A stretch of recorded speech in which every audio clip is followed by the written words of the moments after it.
Ted Bundy is a name that continues to captivate and horrify people around the world.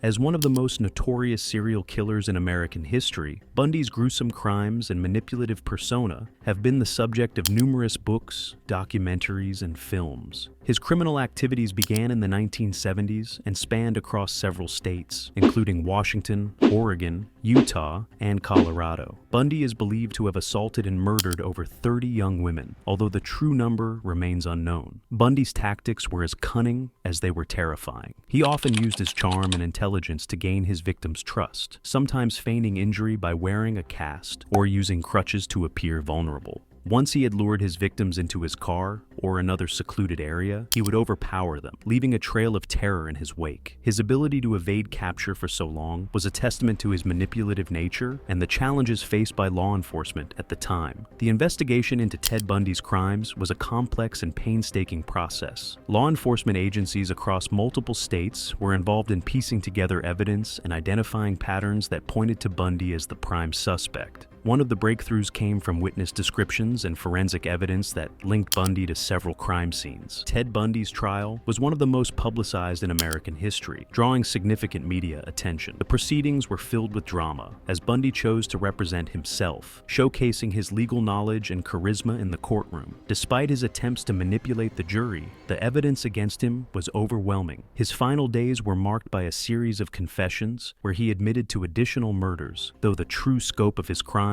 remains a mystery. Early years and personal background. Ted Bundy was born on November 24, 1946, in Burlington, Vermont. He grew up believing his grandparents were his parents and his biological mother was his sister, a revelation that later contributed to his emotional issues. His early life appeared outwardly normal, but beneath the surface there was significant turmoil and confusion. Bundy's intelligence and charm were evident from a young age, helping him to mask his darker tendencies. His academic path showed promise. He attended the University of Washington, where he majored in psychology. However, those close to him began to notice unsettling shifts in his behavior and mood swings. During this period, Bundy displayed a growing interest in violence and voyeurism, which hinted at the dangerous path he would eventually follow. Despite his promising exterior, Bundy struggled with personal relationships and had difficulty maintaining long-term connections. He was known to be secretive and exhibited controlling behavior, traits that foreshadowed his later crimes. His troubling behavior was not limited to his personal life. Even during his academic years, Bundy was involved in petty theft and exhibited manipulative tendencies. While Bundy's early years did not immediately suggest he would become one of the most notorious serial killers in history, the signs of his deviant behavior were present. The contradictions in his personality, charm, and intelligence masking deep-seated issues, played a significant role in his ability to commit his crimes while evading suspicion for so long. His early life and personal background are critical in understanding the complexities of his later actions and the duality of his public persona versus his hidden dark side. Crimes and modus operandi.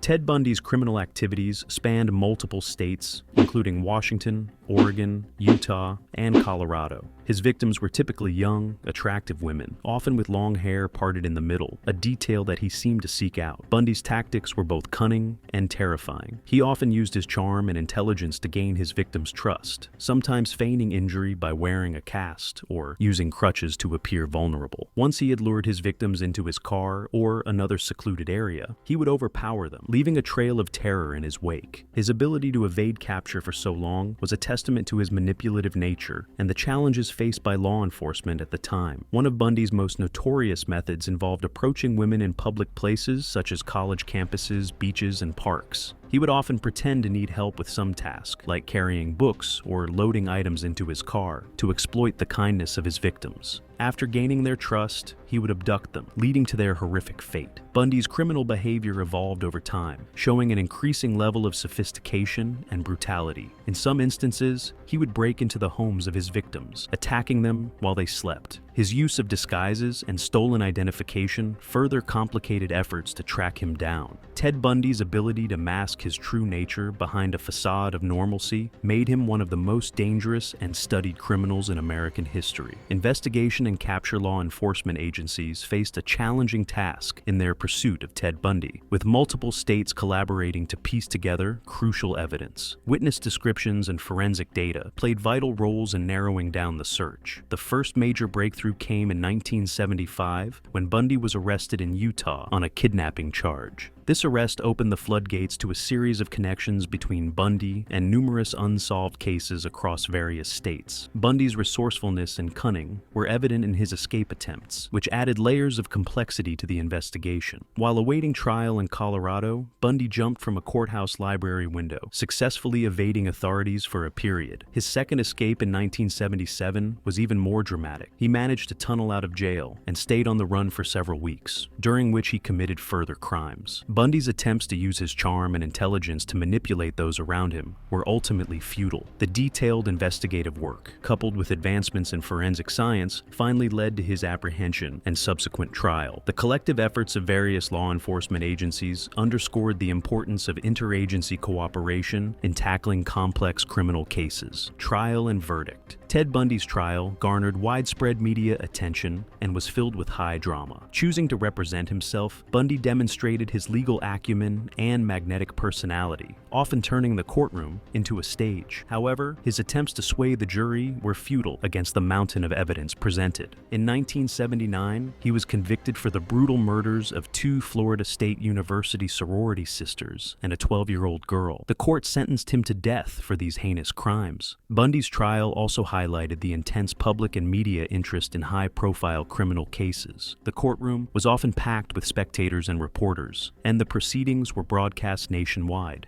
influencing the public perceptions and legal practices. Bundy's demeanor and courtroom antics became a focal point, further cementing his notoriety in American criminal history. Execution and lasting influence. Ted Bundy's final moments came on January 24, 1989, when he was put to death at Florida State Prison. The execution drew significant attention, with many viewing it as a long-awaited moment of justice. In his last days, Bundy made multiple confessions to additional murders, further cementing his dark legacy, though the true number of his victims remains a topic of speculation. The case of Ted Bundy has had a profound impact on the fields of criminal justice and psychology. His ability to blend into society while committing horrific crimes has been a subject of extensive study. Law enforcement agencies have since refined their methods for tracking and capturing serial offenders, learning from the mistakes and challenges encountered during the Bundy investigation. Forensic science also saw significant advancements as a result of Bundy's case. The use of forensic evidence, such as hair and fiber analysis, was pivotal in securing his conviction and has since become a cornerstone in criminal investigations. Thank you for watching. If you found this video insightful, don't forget to like, subscribe, and hit the bell icon for more historical breakdowns. Share your thoughts in the comments. What do you think is the most important lesson we should remember from Ted Bundy? Until next time, stay curious, stay informed,